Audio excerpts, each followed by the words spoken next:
Hello বন্ধুরা, আমি মাম্পি। আমার নতুন একটি রান্নার ভিডিওতে তোমাদের সবাইকে জানাই স্বাগত। আজ তোমাদের করে দেখাবো ভাত ভাজা। অনেক সময়তেই আমাদের আগের দিনের রাতের ভাত বেঁচে যায়।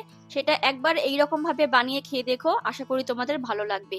বিশেষ করে এই খাবারটা শুধু বড়দের নয়, এটা ছোটদেরও খুব পছন্দের। চলো তাহলে আর বেশি কথা না বাড়িয়ে আজকে রান্নাটা শুরু করে ফেলি। আজকে ভাত ভাজা করতে যে উপকরণগুলো লাগছে চলো সেগুলো আগে তোমাদের দেখিয়ে দিই। এখানে আমি এক বাটি ভাত নিয়েছি, আর নিয়েছি কাঁচা লঙ্কা, আর এদিকে আছে বিনস, গাজর, ফুলকপি, মটরশুঁটি, পেঁয়াজ, টমেটো, আলু। এই সমস্ত সবজিগুলোকে ছোট ছোট করে কেটে নিতে হবে। এদিকে আছে একটা ডিম, এদিকে আছে নুন আর হলুদ। এই হচ্ছে আজকে রান্নার উপকরণ।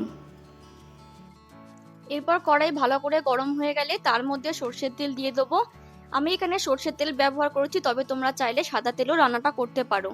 তেলটা ভালো করে গরম হয়ে গেলে এখানে চিড়ে রাখা কাঁচা লঙ্কাগুলো দিয়ে দেবো। তারপর কয়েক সেকেন্ড লঙ্কাগুলোকে একটু নেড়ে চেড়ে নিয়ে এখানে আমরা কেটে রাখা সবজিগুলোকে অ্যাড করে দেব। দিয়ে দেবো আলু, ফুলকপি, বিনস আর গাজর। তারপর দিয়ে দেবো স্বাদ মতো নুন আর হাফ চামচ হলুদ। তারপর সবজিগুলোকে একটু হালকা করে ভেজে নিতে হবে। মনে রেখো, সবজিগুলোকে কিন্তু কড়কড়ে করে কখনোই ভাজবে না, একটু হালকা করে ভাজলেই হবে। কিছুক্ষণ অন্তর অন্তর একটু নাড়িয়ে দিতে হবে, নাহলে কিন্তু সবজিগুলো তলায় লেগে গিয়ে পুড়ে যাওয়ার সম্ভাবনা থাকে।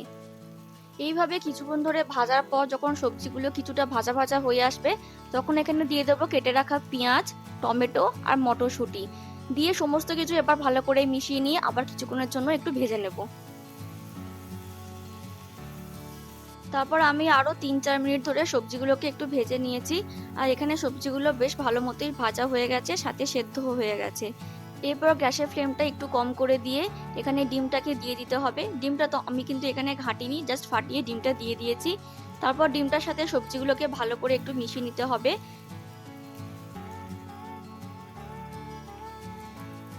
এরপর ডিমের সাথে সমস্ত সবজিগুলো ভালো করে মেশানো হয়ে গেলে উপর থেকে ভাতগুলোকে ছড়িয়ে দিতে হবে।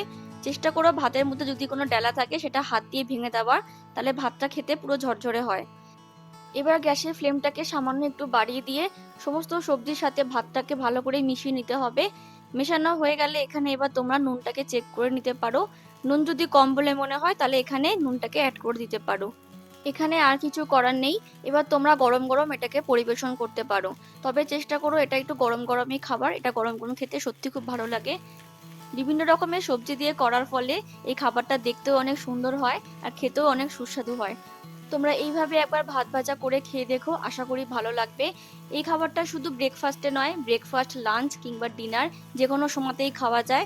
খুবই সুস্বাদু হয় খেতে। তাহলে বন্ধুরা, আজকের আমার ভিডিওটা কেমন লাগলো অবশ্যই কমেন্ট করে জানিও। আর ভালো লাগলে অবশ্যই একটা লাইক করে দিও আর আমার চ্যানেলটাকে সাবস্ক্রাইব করে দিও। দেখা হবে পরের অন্য কোনো একটা রান্নার ভিডিওতে। ততক্ষণের জন্য ভালো থেকো, সুস্থ থেকো আর অবশ্যই সাবধানে থেকো। টাটা।